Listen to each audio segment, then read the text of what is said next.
the session side event on tools for integration of gender and social inclusion in climate instruments into LTLEDS, NDCs and NAPs.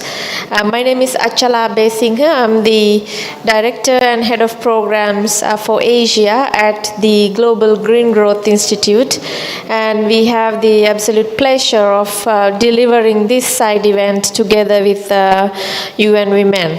I will be your master or madam or woman of ceremony, as well as I will also deliver a few remarks as the opening of this side event. So as I mentioned, I work for the Global Green Growth Institute, and our vision is to support for climate resilient and environmentally sustainable, socially inclusive green growth. We are an intergovernmental organization and led by His Excellency Ban Ki-moon, the former Secretary General of the United Nations, and we also work with our member countries, and currently we have around 48 members and also around 30 countries in accession to become members of GGGI. Just to say a few words about myself, I used to be a negotiator in the UNFCCC process. I was the legal advisor to the chair of the Least Developed Countries Group for 10 years in leading up to Paris Agreement as well as finalizing the Paris Agreement. So I do know personally how the concepts of LTLEDs, NDCs, and also national adaptation plans came together. And as negotiators, we wanted the LTLEDs to set up the direction of travel for the country, looking into whole society, looking into whole government approach, and really make it the economic development plan of the country, both looking at mitigation as well as resilience, and also now looking into loss and damage as well. And the nationally determined contribution and the NAPs are the short-term action plans in my mind to really deliver that long-term vision of a country to develop in a socially inclusive and climate resilient and sustainable way. Now, the most important part of today's session is that we are going to really talk about how and what we can do to integrate gender and social inclusion into climate policy. At the same time, we are also going to launch the joint publication between UN Women and GGGI, and this publication is a tool and a case study for the integration of gender and social inclusion into LTLEDS, long-term low-emission development strategy of Burkina Faso. The LTLEDs are a tool. As I mentioned, it sets the long-term vision for a country's economic development in a socially inclusive and climate resilient way, but it also in a much more practical manner links to job creation, links to support to businesses, links to bringing in private sector in for investments, etc. And it is also, I think, if we really get it very, very serious, we can also make it a just transition framework for the country, not just on energy transition, but also looking into all the sectors in the country.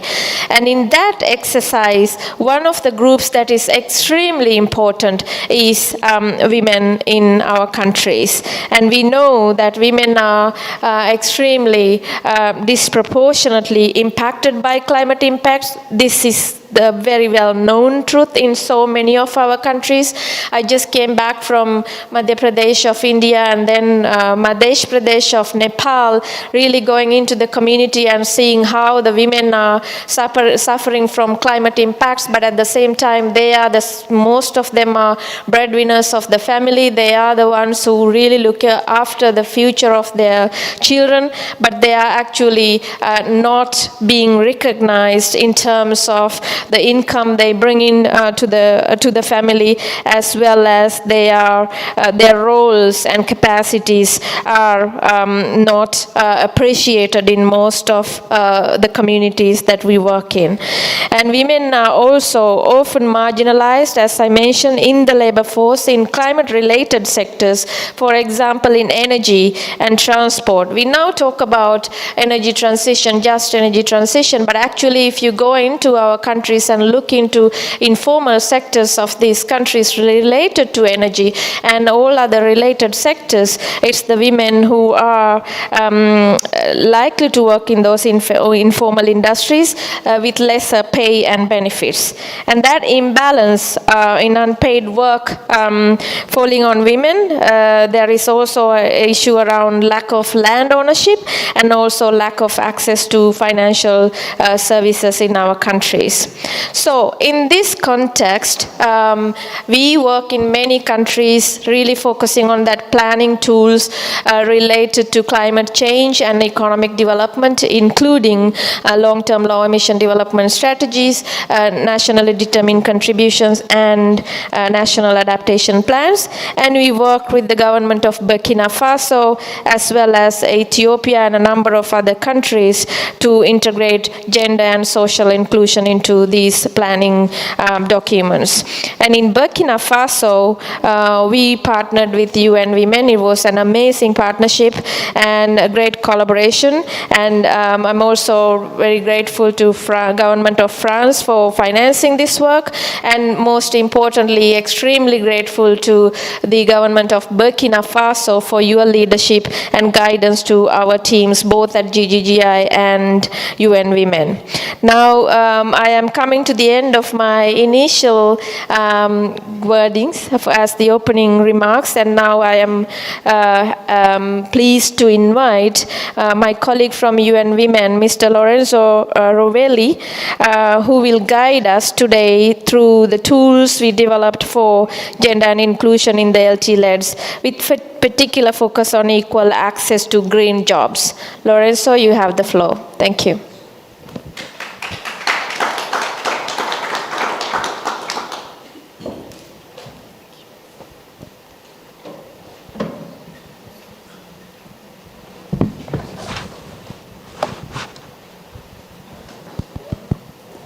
Okay, thank you so much, Ashala, for such a brilliant introduction. Good afternoon, everyone. My name is Lorenzo Rovelli, and I'm very pleased to be here today with all of you, with GGGI, but also with the government of Burkina Faso, who is with us. And I'm very pleased to give you an introduction about the process that we have been engaging with the GGGI and the government of Burkina Faso for the successful integration of gender in the long-term low-emission development strategy of Burkina Faso, but also to present the methodology that we have just launched jointly for mainstreaming gender in such climate policy tools. So first of all, just to come back on why this whole process. So as it's been already highlighted, and we all know it already, in Burkina Faso, but also elsewhere in the region, but also across the globe, women not only are disproportionately impacted by the consequences of climate change, but also they encounter a number of gender-specific barriers that prevent them to have an equal access and full and equal access to economic opportunities, whether it's in terms of entrepreneurship or whether it's in terms of waged jobs. These barriers are really several. We have barriers in terms of accessing resources, including land, if you think particularly at the case of the Sahelian countries, but also financial resources, of course. Barriers in terms of access to education opportunities. Barriers in terms of social norms. For example, social norms that push women to have a much higher and disproportionate burden of unpaid care and domestic work. But also gender-based violence, as we all know, which is, of course, something that must be eliminated because, among the other things, it is also a barrier that prevents women in a number of countries to access economic opportunities.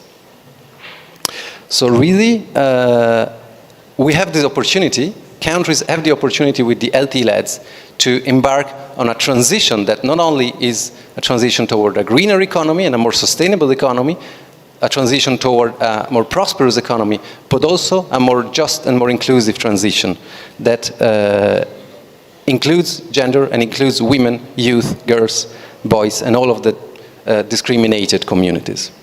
So as all of the transitions, this transition to a greener and more sustainable economy comes with risks and comes with opportunities. So we really have to make sure, of course, that the opportunities that come about with this transition, that women can have access to these opportunities equally. And also that the risks that come with these opportunities, that these risks are mitigated. So how to achieve this now? Together with the African Development Bank, UN Women has produced a study, a continent-wide study, which is titled Green Jobs for Women in Africa. And you can hopefully access this study through the QR code there. And this study made it possible to provide a number of recommendations on measures that needs to be taken to create a level playing field for women and men. So I will not go too much into the details, just would like to mention that this study was also followed by a second one that was on the country level to identify opportunities and barriers for women to access green jobs in Burkina Faso, and this study we did jointly with the UN Convention to Combat Desertification. Now, just to touch upon some of the barriers that were found, we have barriers in terms of education and capacity building, particularly so in the fields of STEM and other fields that are traditionally male-dominated. There is gaps in terms of support for entrepreneurship in these promising sectors, particularly in terms of access to financing, including green financing. Something I've already mentioned, social norms, particularly again in relation to care work, but also legal barriers, whether through laws or also through practices. And finally, and that's the most important element today, in terms of there is a substantial inequality in terms of access to green finance, but also integration of women in climate policies, particularly NDCs, NAPs, and of course LTLEDs. So really, to summarize, the LTLEDs represents an opportunity for a green economy growth and gender-responsive just transition. But that really has to avoid disproportionate impacts on women, negative impacts, of course, on women, ensuring that everyone has access to the opportunities that are generated by the green economy, and of course, enable to accelerate gender equality and women's empowerment, and broadly lead toward a more just society. So, let us now have a closer look at the actual methodology that was developed as part of this process. So this is a relatively simplified process, and a process that consists of 6 steps, which we actually will summarize into 4 main broader steps. I also would like to emphasize here that the government of Burkina Faso took the strategic decision to look at gender, particularly when it comes to opportunities and barriers for women to access green jobs. So of course, there is a number of gender co-benefits or gender outcomes in general, but we will focus here a little bit more on green jobs, which is what has been done as part of the Burkina Faso process. So the first step that needs to be done is, of course, mapping. So mapping the existing gender infrastructure in the governance of the country, so to identify gender focal points across the different ministries, which is what was done, for example. And of course, a mapping of the available data and available statistics, of course, gender statistics and sex disaggregated data. Now, this is a very critical thing, and this is a very critical gap. So very often, particularly in sub-Saharan Africa, we have important gaps when it comes to access to sex disaggregated data. So if this is the case, really very early we need to produce this data as part of this process. Then the second step, which is summarized by the second and the third box that you can see here, is really what has at at the core of the LTLEDS process. So really the identification of the low emission scenarios for the different sectors that are prioritized by the country. So this, of course, involves modeling to identify the business as usual scenario, but also the different low emission scenario. And I think Burkina Faso identified 3 low emission scenarios: the most ambitious, the medium, and the least ambitious.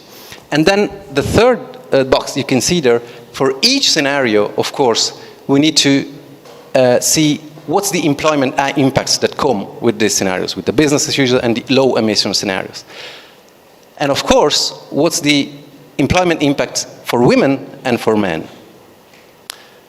That gives you a quantitative assessment of the gender impacts.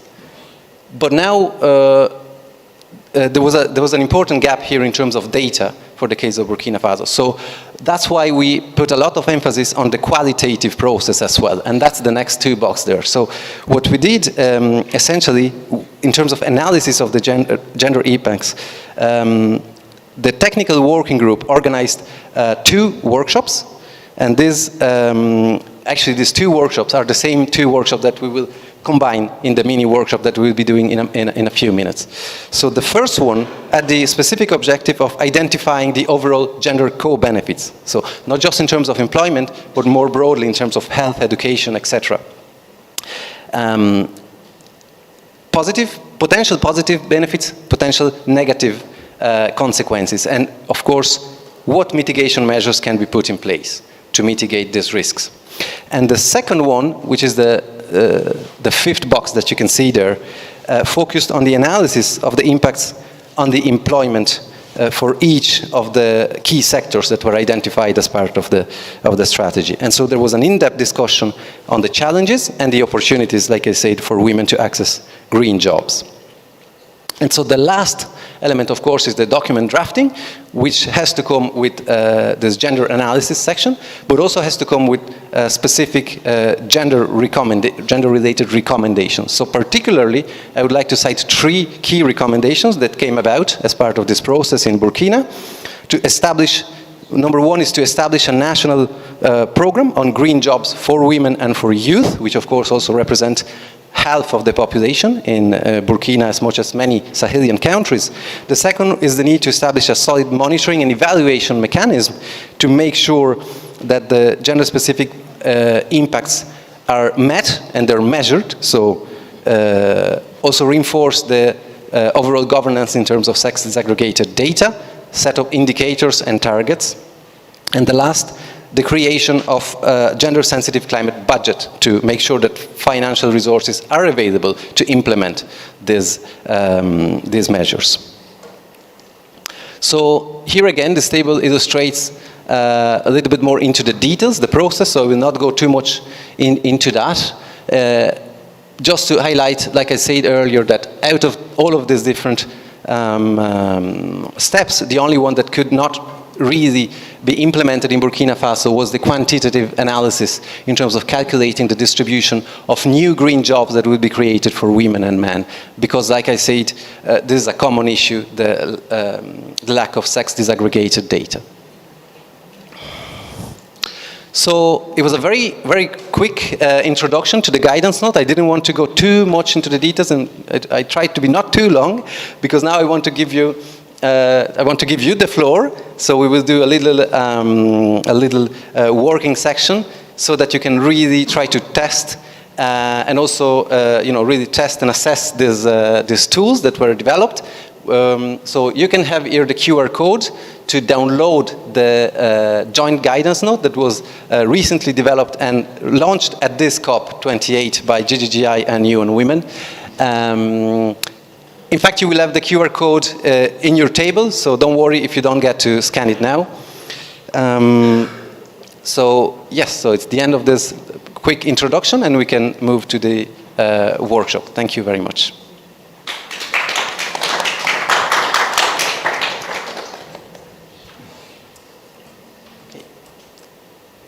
So, well, it's actually me again. So welcome to the second part of the workshop. We would like to, now it's a very, very good crowd, so we're very happy about that. So we would like to divide you in 4 sectors. We had imagined 4 groups, but it can be 5 because you're really a lot. And of course, like we said, one of the initial steps of the development of the LTLEDs is to identify the key economic sectors, okay? So the proposed methodology would be now to divide into 4 sectors according to the one that is most interesting for you. So energy, agriculture and forestry and other land use, waste and transport. But if that's not enough, we can probably find a 5th sector. So what we would like you to, we would propose you to do is to, first of all, download the guidance note. Like I said, we will be distributing the QR codes.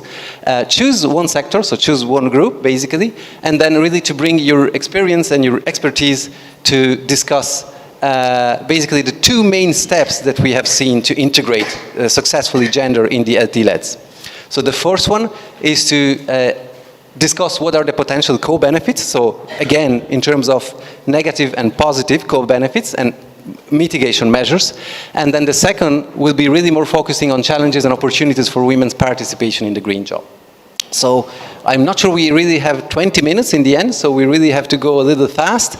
The idea could be to do 10 minutes focusing on the co-benefits and then 10 minutes focusing on the challenges and opportunities for women in the green job. But really, we leave it a little bit up to you to organize yourselves based on what you prefer or what you think is more interesting. And then we will reconvene in the plenary in 20 minutes for a very quick summary of what's been coming out from the group discussion and for the closing. So please, you can organize yourself, or we can help you organizing yourself into 4 groups, and then we will be also distributing the QR codes. Thank you.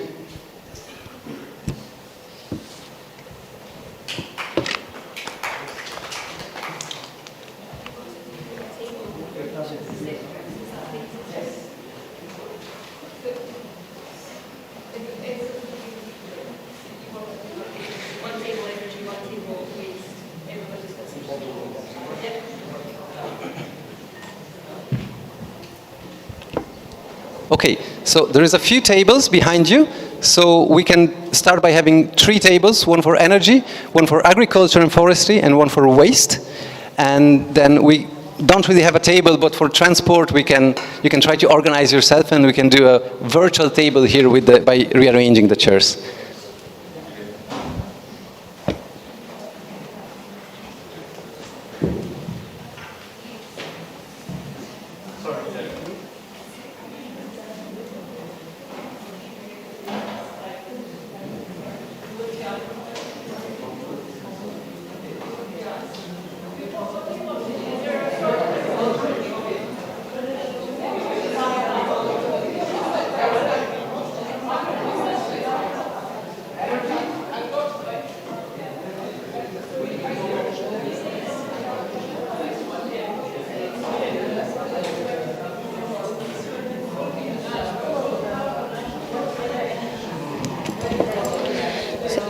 So energy, agriculture and waste, 3 tables at the back, and transport team somewhere around here. We sit in our chairs here. So if you want to talk about transport, please come to the front.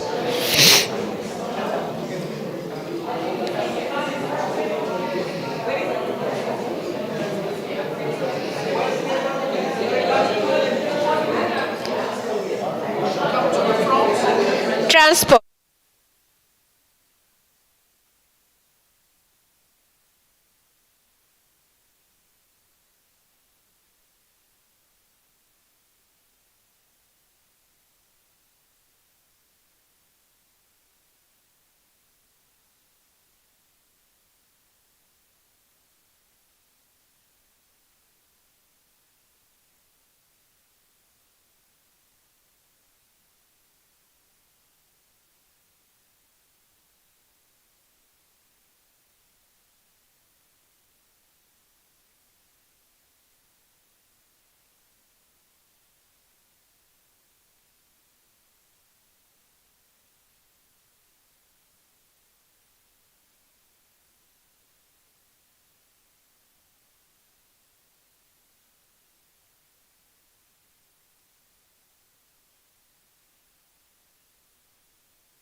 Here is agriculture, forestry, and other land use. Okay, so over to you. 1 minute speech.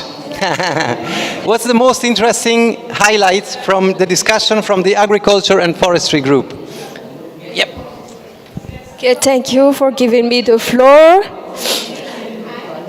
So I represent the agriculture and forestry group. So we discussed about the challenges, and the main challenges are women are not. The first one is that women are not mentioned in any agriculture. Like report, it's like that only men are mentioned there. And the second one, there is no gender-based investment related to forestry, related to afforestation, tree planting. And the last one, women are not. There are works that women do, and those work are not paid. It takes them, for example, to collect firewoods or something related to forest, and they are not paid for that.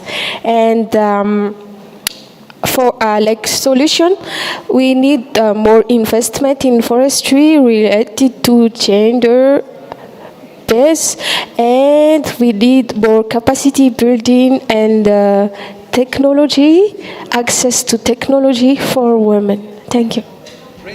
Thank you so much. Thank you so much to the agriculture and forestry group. So women are missing from planning, lack of disaggregated data, and investment, and also not there's a lack of recognition of the unpaid work that women do on a daily basis to take care of the forest resources. So in a 1 minute speech, 1 minute pitch from the group of energy.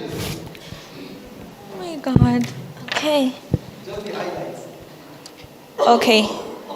So in 1 minute, we heard from different countries, Burkina Faso, the Gambia, and I think from Togo. So one of the challenges that we talked about in the different efforts that are being made in the energy sector relating to women, one of which is to do with access to financial resources, and that relates to the issues of how energy is expensive. So with that, the introduction of village savings and loans was also brought up as one of the key issues that can come in to support women access to financial resources. And the other issue was to do with capacity to maintain some of the energy options that are being made available right now. We have issues of the energy technology to do with solar, all those. We all need to have capacity to maintain, but also to install it for them to be an option to women. Another issue that also came out was relating to culture, which is something that also comes into play when we're dealing with issues of energy. So we noted that there are some cultures that do not really favor women. So these are something that we need to work with the custodians of culture in our different societies, mostly chiefs, so that we can bridge on that. And relating to also that, we talked about the issues to do with distribution, but also availability of the different resources that we have in the different communities, so that we need to be able to make them available to community members so that they can have access, but also to be able to work towards having the different options. And that was in relation to the utilization of biogas, where we can also empower our communities to be able to have that technology, but also be able to install and utilize. Yeah, but also one key issue that I also have to highlight was to do with making sure that bridging the gap that is there between making energy to be an opportunity as well, so that women are able to use this in terms of having their businesses to run them, but also access to other resources, including water, which is also a challenge for women. Thank you. Thank you so much to the Energy Group. Thank you. So, very quickly moving to the group that was in charge of waste management. Over to you. Thank you very much. We decided to go for tool 2 and discuss green jobs and employment opportunities for women. So we discussed 2 jobs, the production of biogas as well as fertilizers. And the key barriers that we identified was the lack of capital resources and knowledge, and also the lack of information and education. Where I come from, when there's a burning issue that has to be discussed, it is mostly men who are invited to public gatherings so that they are given the knowledge. So women are always left behind and never really know what to do. Another barrier that we identified are the gender roles that women are assigned. Women no longer have enough time on their hands to be able to engage and take part in anything that is happening around them, and also they are excluded from opportunities. This was all that we were able to discuss as the waste management team. Thank you.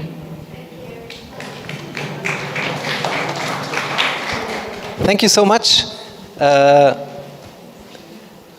Very quickly to the French-speaking group, and then I will briefly summarize that in English. French. Yeah, ok. Bonjour tout le monde. Bon, j'ai juste 1 minute à parler. Nous, on a parlé de l'agriculture intelligente. On avait identifié les 4 co-bénéficiaires: transition énergétique, secteur des déchets, secteur agriculture forestier, secteur des transports, implication de genre dans les stratégies. Les co-bénéficiaires dans ce secteur pour les femmes, création d'emplois, l'autonomisation, quelle est l'implication de la femme? Il y a la cuisson propre, il y a l'agriculture bout à bout, utilisation de foyers améliorés, agroforestier, utilisation des engrais biodégradables. Identifier les défis et les opportunités. Les défis, nous avons parlé des insuffisances des formations, la définition des concepts, faible implication des femmes dans la production de vente des plants, la non-maîtrise technique des transformations, les opportunités, on avait parlé de la génération de revenus, création d'emplois, réduction des émissions, valorisation des produits forestiers, restauration et conservation des sols. Je vous remercie, on n'a trop de temps. Merci. Thank you very much to the Sahelian group. Wait, we'll be very quick. Thank you very much to the Sahelian group. So they highlighted lack of capacity building opportunities that mainly target men, and women are often forgotten by these processes, also in terms of transformation and processing across the agriculture value chains, but also in terms of reforestation, etc. So we'll quickly go to the transport sector, and this is going to be the last sector, and then we will have one last group to discuss. 1 minute. 1 minute. Okay, thank you very much. This is transport group. On the first part of the assignment was to identify 2 to 3 low emissions options. We identified mass transport using electrical vehicles, because these are cheaper, they have low emissions, and they are likely to be inclusive and take care of all genders. Second part of the assignment was to look at how that choice can impact negatively on women. We said yes, that is likely to impact on women because of the nature of the sector, where most business owners or operators are men, because they have access to finance, and that can have them prefer or undertake gender imbalance in terms of employment, and therefore women may be limited in taking active role in that sector. And therefore, we thought also about how we can mitigate that. And then even the working conditions on the mass transport and the long working hours can also prevent women from being actively involved in that sector.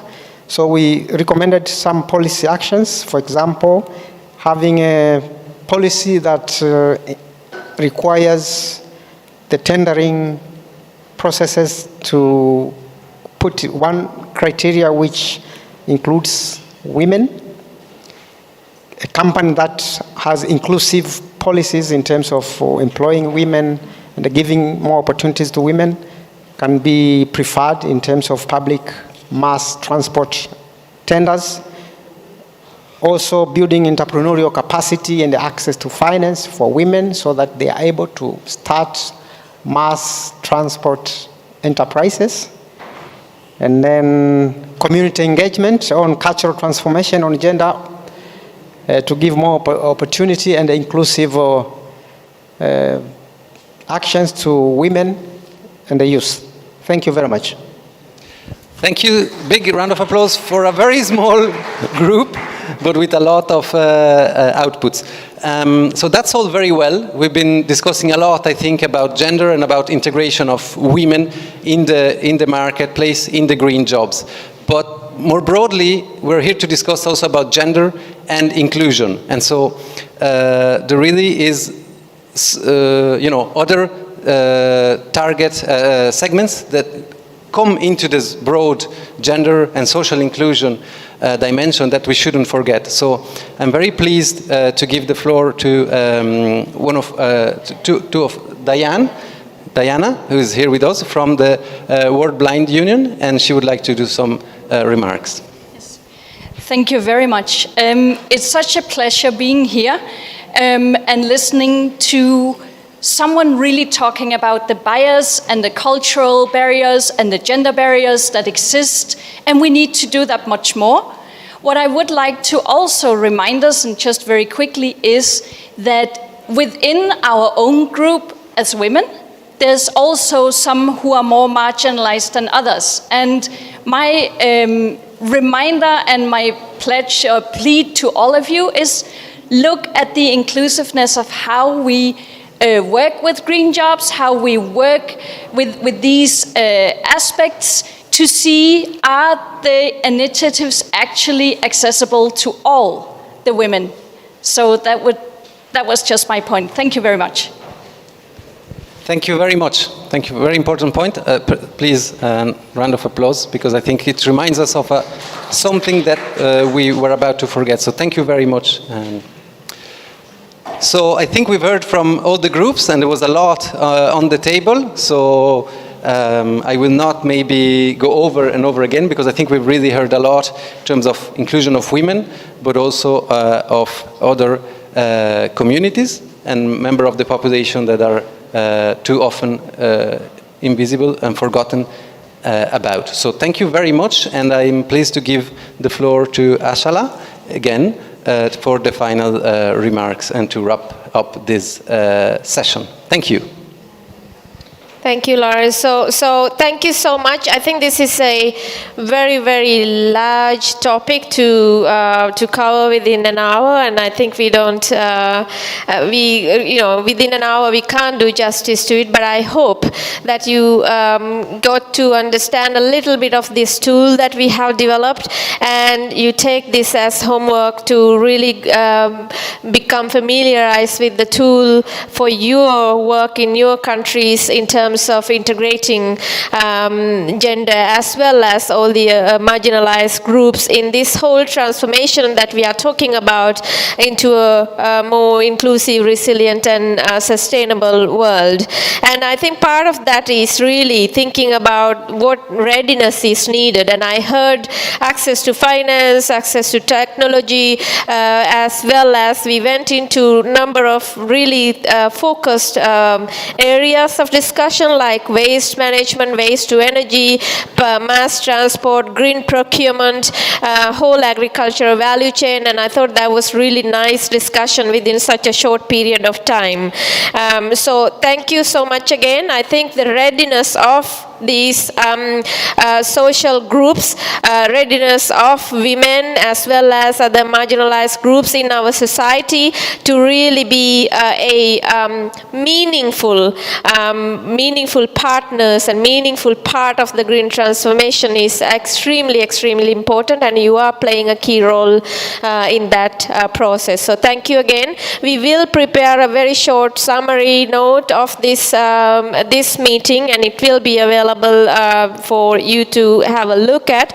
And then the tool is available on this QR code for you to access for later use.